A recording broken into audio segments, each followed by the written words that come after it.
आज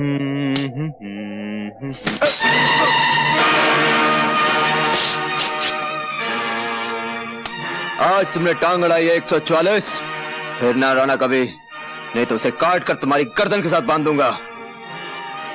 तूने भी आज जवान लड़ाई है छोकरे, दोबारा नहीं लड़ाना, वरना इसे जबाड़े में से निकालकर चील और कौवों को डाल दूंगा। हाँ।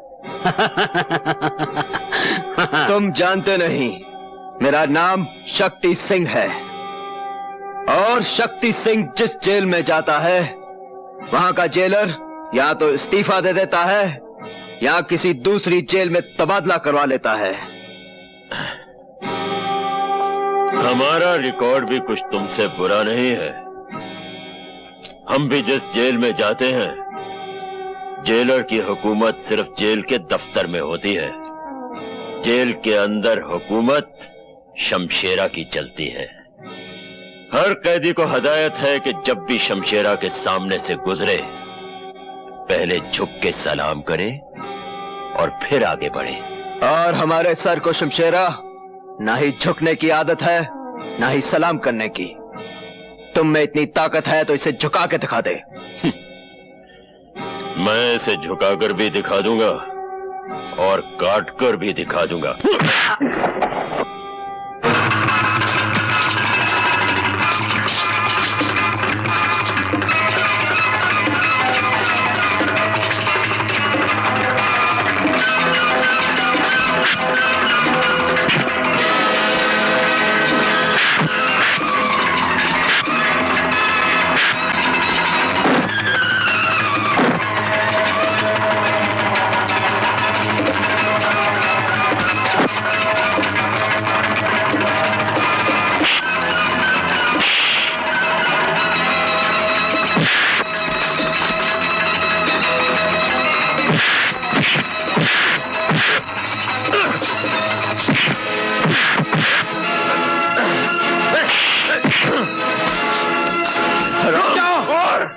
शमशेरा, शमशेरा, तुम 7 साल के लिए जेल में आए थे, लेकिन इन्हीं खूनी उबालों की वजह से तुम्हारी सजा 7 साल से बढ़कर 14 साल हो गई, और फिर 14 साल से 21 साल।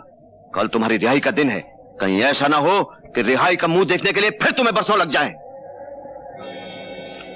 शमशेरा ने पहली बार अकल की बात सुन भी ली और मान भी ली।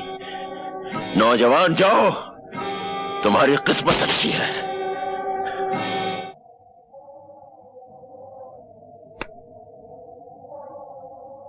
छमिया, रुक जाओ।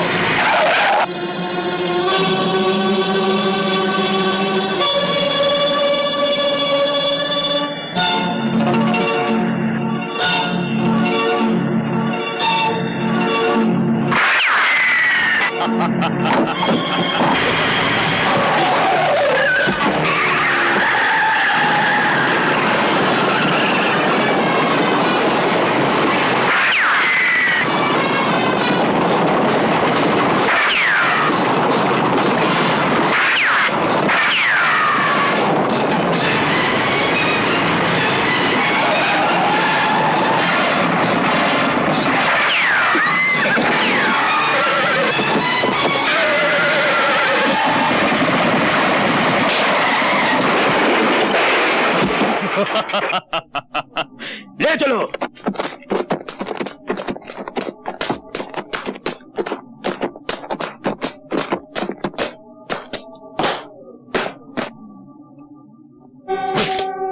पहचाना मुझे?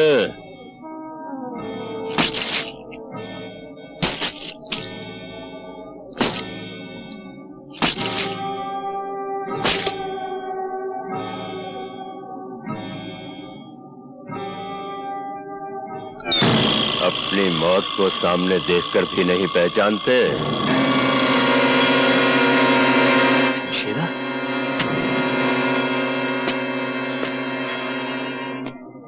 मैंने तुम्हारा दिया हुआ यह जख्म अपने सर आंखों पर रखा है।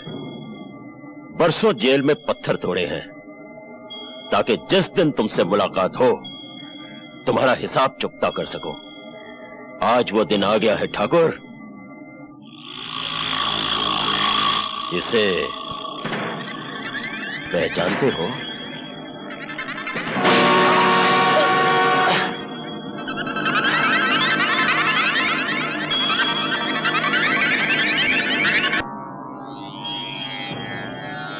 खड्डा मैंने तुम्हारे लिए ही खोद कर रखा है।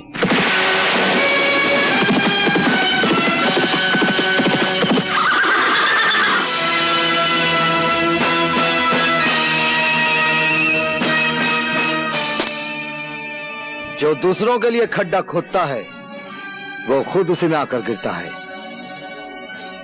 जिन बच्चों के अभी दूध के दांत भी न टूटे हों, उन्हें इस तरह उछलकर मर्दों की तरह बात नहीं करनी चाहिए। मर्द तो मैं हूं, वो भी असली, और बेटा भी मर्द का। कहो तो मर्दानगी के 2-4 नमूने पेश करूं? ठहरो।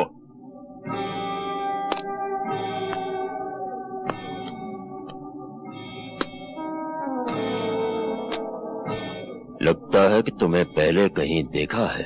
हाँ, जरूर देखा होगा।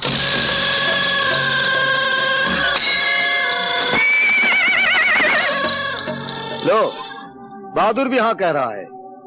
अच्छाई बुराई की मुलाकात तो हर युग में होती है, फिर वही होता है जो हमेशा से होता है। बच्चे, हम कोई मामूली बला नहीं। जहां बुराई खत्म होती है, हम वहां से शुरू होते हैं।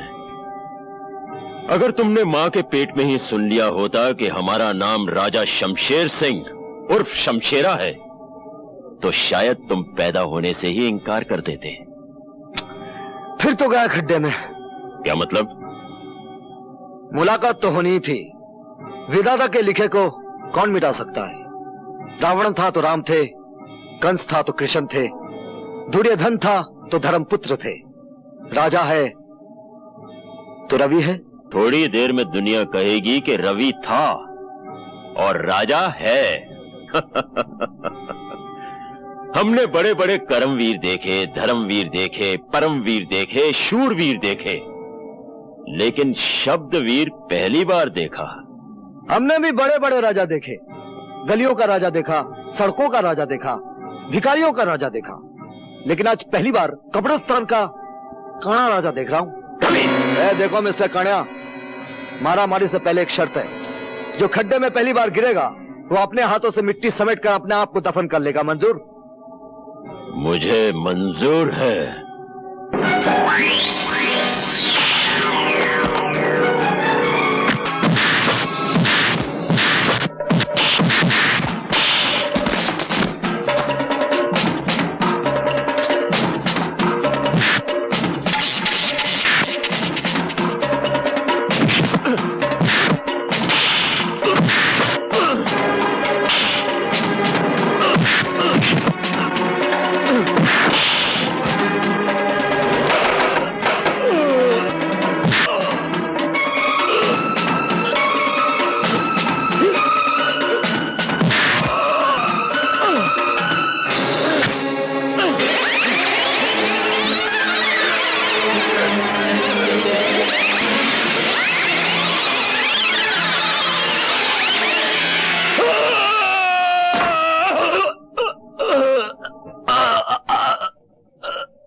जो दूसरों के लिए खड्डा खोदता है वो खुद उसी में गिरता है। चल डाल मिट्टी।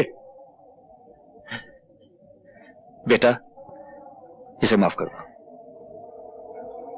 चल, आज तुझे माफ किया, ये तेरी पहली गलती थी। और एक बात सुन ले, अगर बुराई तेरा कर्म है तो अच्छाई मेरा परम धर्म है।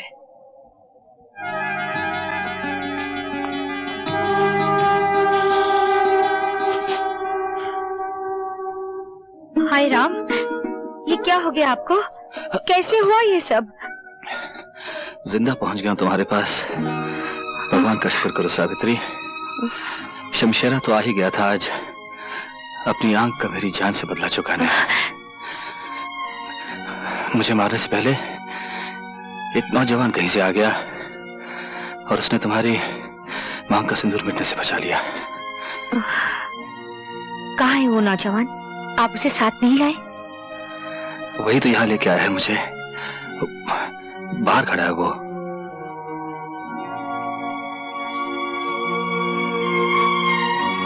भगवान तुम्हें बहुत कामयाबी दे बेटा।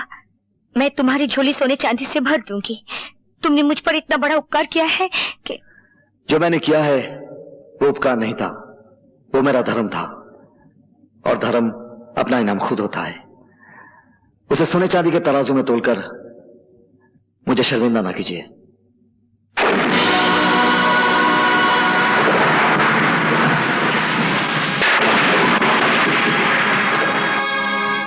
मैं चलता हूं। उनकी देखभाल के लिए किसी डॉक्टर को बुला लीजिए।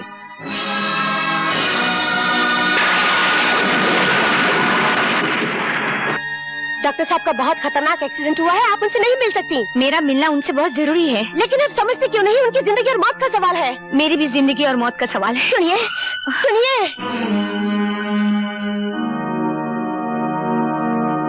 डॉक्टर साहब, मुझे मालूम है इस वक्त आपको परेशान नहीं करना चाहिए, पर मेरे लिए जानना बहुत जरूरी है। रवि क्या आपका बेटा है? तुम्हें कुछ शक है सावित्री? जी हाँ, मुझे पूरा यकीन है रवि आपका बेटा नहीं है। सच क्या है डॉक्टर साहब? बोलिए, सच क्या है? ये सच है सावित्री, रवि तुम्हारा ही बेटा है।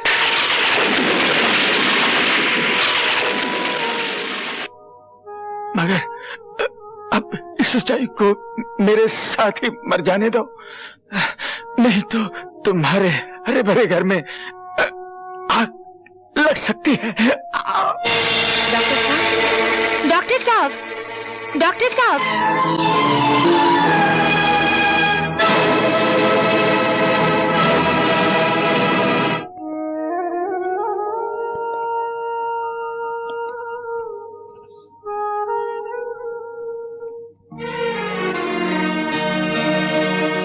माँ के बाद आप ही मेरे सब कुछ थे।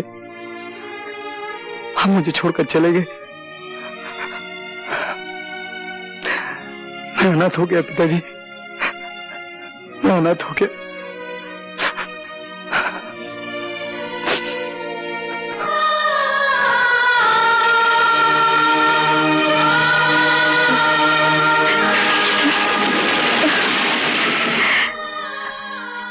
हे भगवान, अब मैं क्या करूं?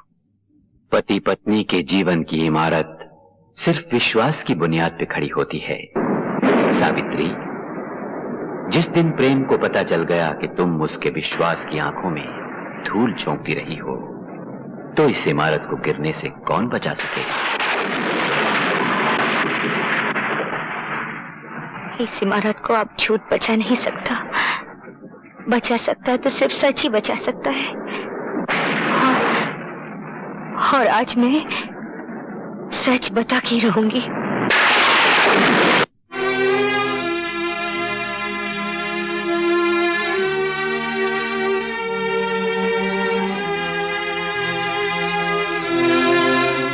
क्या बात है सावित्री? बात कुछ ऐसी है जो मैं ना कह सकी तो मेरा दिल अंदर ही अंदर घुट कर मर जाएगा। मैं आपसे सब... मैं जानता हूं तुम क्या कहना चाहती हो। मैंने तुम्हारी आंखों में तुम्हारे दिल की कहानी पढ़ ली है। तुम अपने बेटे के बारे में बात करना चाहती हो ना? हाँ हाँ, आपको कैसे मालूम कि मैं अपने बेटे के बारे में बात करना चाहती हूँ? सावित्री, मैंने जिंदगी के कितने साल गुजारे हैं तुम्हारे साथ, दुख सुख बांटे हैं। तुम्हारी जिंदगी का ऐसा कौन सा कोना है जो मुझसे छुपा है एक कोना जिसमें आज तक अपने... मैं वो कोना भी जानता हूं। उसका नाम है रवि। रवि? क्या बताया रवि ने आपको?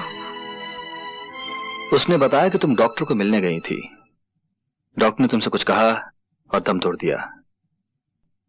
वो बिलक बिलक कर रोने लगा और तुमने उसके सर पे अपना हाथ रख दिया। और क्या कहा रवि ने?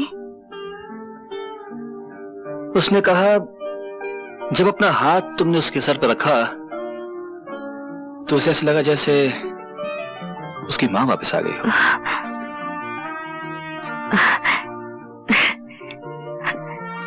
बेचारा, उसने मां को जाना ही नहीं, फिर भी मां से कितना प्यार करता है। डॉक्टर साहब के चले जाने के बाद वो अकेला हो गया है। मैंने उससे कहा वो हमारे घर आ जाए। मुझे विश्वास है तुम उसे माँ का प्यार दोगी। मैं उसे घर ले आऊं? हाँ, घर? नहीं। क्यों, क्या बात है? मेरा मतलब है कि मैं तुम राजेश के बारे में सोच रही हो? कहीं वो सोचेगा कि उसका हक बांटने वाला कोई आ गया। कोई बात नहीं, रवि हमारे गेस्ट हाउस में ठहर जाएगा, ठीक है? सावित्री, जवान बेटा बाप का बाजू होता है, ये मुझे रवि के आने के बाद ही पता लगा है। वो कैसे?